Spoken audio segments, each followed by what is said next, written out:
அனைவருக்கும் வணக்கம். இன்றைக்கி நம்ம ஈவினிங் மொறுமொறுன்னு உளுந்து வடை தான் செய்ய போகிறோம். முதல்ல உளுந்தை ஊற வச்சு நல்லா அரைச்சிக்குவோம். அதில் வந்து பார்த்திங்கன்னா சீரகம், மிளகு சேர்த்து அரைச்சிட போகிறோம்.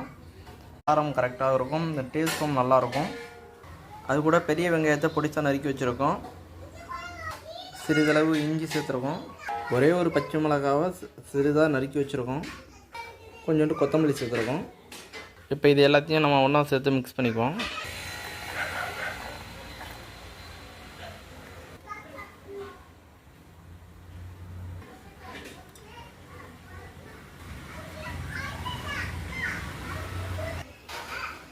கொஞ்சமாக அரிசி மாவு சேர்த்துக்குவோம். இது எல்லாத்தையும் ஒன்றா சேர்த்து மிக்ஸ் பண்ணிக்குவோம். இதுமாதிரி அழகாக மிக்ஸ் பண்ணிடுவோம். அடுப்பு பற்ற வச்சு எண்ணெயை ஊற்றி எண்ணெய் சூடாகட்டும். சின்ன சூடாக சின்ன சின்னதாக அதுமாதிரி வடையை தட்டி போட்டுருவோம்.